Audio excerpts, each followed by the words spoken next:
Jesus Christ का ग्रंथ का नाम बताओ। इसमें कोई ग्रंथ करके नहीं है। हाँ, क्या है? द गॉस्पेल ऑफ जॉन, वो सब क्या चीज है? बाइबल क्या चीज है? धार्मिक ग्रंथ है। ये कहाँ से मैन्युफैक्चर हुआ है? जस्ट टेल मी कहाँ से मैन्युफैक्चर हुआ है? Of course it was not printed in India. Bharatvarsh में ये पैदा हुआ ही नहीं था। विदेशी क्रिश्चियन लोगों का, विदेशी भाषाओं का बाइबल हमारे इंडिया में क्या रहेगा? नहीं, हमारा क्या है? चारों वेद है, मनुस्मृति है, उपनिषद है। हम कोई भी क्रिश्चियनों का बाइबल को फॉलो नहीं करेंगे। Am I clear?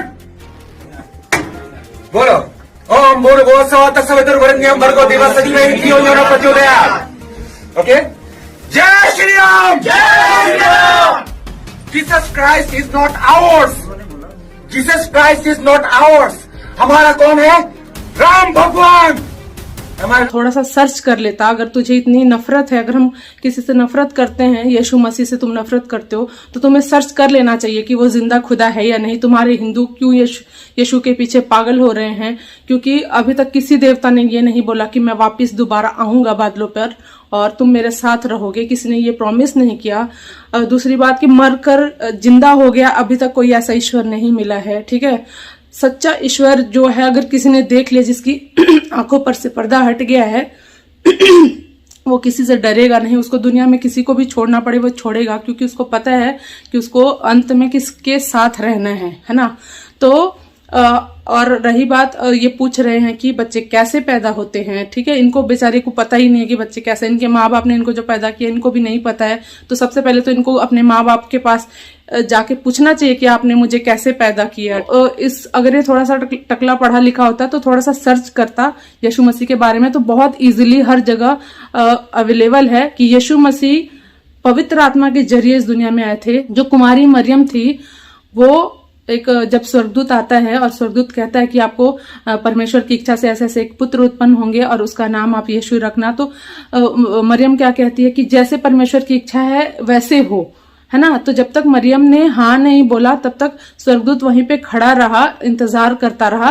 तो हमारा परमेश्वर ऐसा दयालु परमेश्वर कि वो किसी से जबरदस्ती नहीं करता, क्योंकि परमेश्वर के प्लान को आगे बढ़ाने के लिए किसी एक पवित्र औरत की भी जरूरत थी, जो मरियम उस टाइम में अपने टाइम की बहुत पवित्र औरत थी वो। तो इसीलिए मरियम को चुना गया था और मरियम के हाँ बोलने पर ही परमेश्वर का ये प्लान आगे गया। ठीक है, और वो मरियम पवित्र आत्मा के जरिए यीशु मसीह इस दुनिया में आते हैं। दूसरी बात, अगर आप थोड़ा सा सर्च करते तो आपको पता चलता है 6 जनवरी 1982 को 6 जनवरी 1982 को रॉन व्राट नाम का एक जो व्यक्ति है और अपने दोस्तों के साथ जाता है यीशु मसीह के क्रूस के पास, जहां पे यीशु मसीह को दफनाया गया था, लटकाया गया था।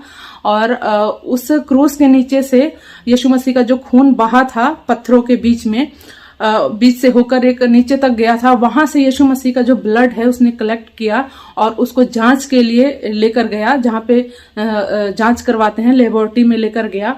और वहां पर जब जांच किया गया, तो जब लेबोरेटरी में चेक कराया गया, तो जो मॉम और डैड के जो क्रोमोसोम होते हैं ना, उसके मिलने से हम पैदा होते हैं, इंसान का बच्चा पैदा होता है। लेकिन जब यीशु मसीह के ब्लड को टेस्ट किया गया तो उसमें पिता का जो क्रोमोसोम था वो नहीं मिला, सिर्फ माँ का मिला। इससे ये साबित होता है यीशु मसीह का कोई पिता नहीं है, क्योंकि वो खुदा है। खुदा का मतलब जो खुद से बना हुआ ईश्वर है, उसको किसी ने नहीं बनाया, किसी के हाथों ने नहीं बनाया। ठीक है, वो खुद से बना हुआ ईश्वर है, उसका कोई पिता नहीं है। वो खुद ज्योतियों का पिता है, परम पवित्र परमेश्वर है। ठीक है, साला इधर बाबरी मस्जिद बन रहा है, उसके लिए कोई आवाज नहीं उठा रहा है ना। बाबरी मस्जिद बन रहा है, उसके लिए कोई आवाज नहीं उठा रहा है। हिंदुओं का धर्म परिवर्तन होना चाहिए, है ना। मौलाना Mahmood Madani is anti national, that bastard should be arrested. हो सकता है ना, हम धर्म परिवर्तन करवाएंगे। वाई बेबी हमारा जीसस क्राइस्ट जवाब दे भाई।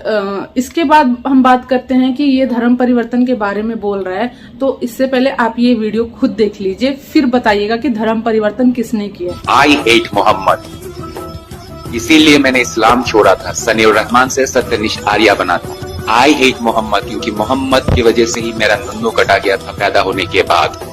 यस, मेरा खतना हुआ है। इसके बाद बात करते हैं दोस्तों, ये हिंदू और क्रिश्चियनों के बीच में नफरत पैदा करना चाहता है और जो क्रिसमस की खुशियां हैं उसको छीनना चाहता है। इसलिए हमें प्रार्थना करना है कि परमेश्वर हम सबको शांति दे और ऐसे टकले लोगों को भी शांति दे और इनका उद्धार हो, है ना, क्योंकि इनके आंखों पे एक पर्दा है जो हटा नहीं है। जिस दिन पर्दा हट जाएगा इनको पता चल जाएगा कि यीशु मसीह तो इनके लिए भी आए थे और इनके लिए भी उन्होंने जान दी है।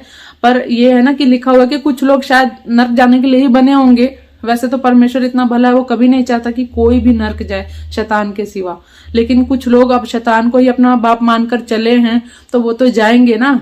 तो हम कुछ नहीं कर सकते, हम प्रार्थना कर सकते हैं। तो अपने विश्वास को और मजबूत बनाएं और अपने जितने मसीह लोग हैं उनको भी सपोर्ट करें, अपने वर्ड से सपोर्ट करें। अगर आप किसी, ये नहीं है कोई कहता है कि सपोर्ट का मतलब सिर्फ आप मतलब पैसे से, धन से, दौलत से नहीं, आपके जो वर्ड्स है ना वो मोटिवेशन से भी बहुत हिम्मत मिलती है। तो कभी भी अपने दूसरे जैसे पास्टर जो थोड़े कमजोर पड़ जाते हैं उनको कभी बुरा नहीं बोले नहीं। या कुछ लोग कमेंट भी कर रहे हैं कि ये भाई तो ऐसा बोल रहा है, ऐसे मुंडी हिला रहा है, ये कर रहा है, वो कर रहा है, ऐसे नहीं बोलना है। ठीक है, हम नहीं जानते हैं क्या उसके भाई के मन में चल रहा होगा, लेकिन हमें प्रार्थना करना है कि परमेश्वर जितने भी पास्टर्स हैं हमारे इंडिया के और पूरे इंटरनेशनल लेवल पर जो भी प्रभु की सेवा करते हैं उनको परमेश्वर अपने पवित्र आत्मा के अग्नि से ऐसा भर दे कि वो किसी से न डरे, न शर्माए, न लजाए। क्या बोला गया है बाइबल में? यीशु मसीह ने बोला है, जो मुझे मानने से लजाता है, जब मैं भी स्वर्गदूतों के साथ आऊंगा परमेश्वर के महिमा में, उस टाइम मैं भी उसको मानने से लजाऊंगा। तो हमें लजाना नहीं है, हमें सीना ठोक के बोलना है कि यीशु मसीह हमारा सच्चा परमेश्वर है और वो परम पवित्र ईश्वर है। वो पवित्र था, है और हमेशा है, वो आने वाला है और बहुत जल्दी आने वाला है। इसलिए ये सब हो रहा है और अभी 2026 में तो बहुत कुछ होने वाला है दोस्तों। तो हमें संभलना है और घबराना नहीं है। यीशु मसीह ने कहा ना कि तुम्हारा मन विचलित ना हो, व्याकुल ना हो, क्योंकि अभी 2026 में जिन्होंने परमेश्वर को नहीं जाना है उनके लिए ये साल बहुत खराब होने वाला है और बहुत मतलब डेंजरस होने वाला है। तो जो प्रभु के बच्चे हैं हमें विश्वास में आगे बढ़ना है और परमेश्वर के हाथ को थाम के रखना है और प्रार्थना करते रहना है और पवित्र जीवन जीते रहना है। तो दोस्तों मिलते हैं बहुत जल्दी नेक्स्ट वीडियो के साथ। तब तक के लिए प्रभु आप सबको बहुत आशीष दे।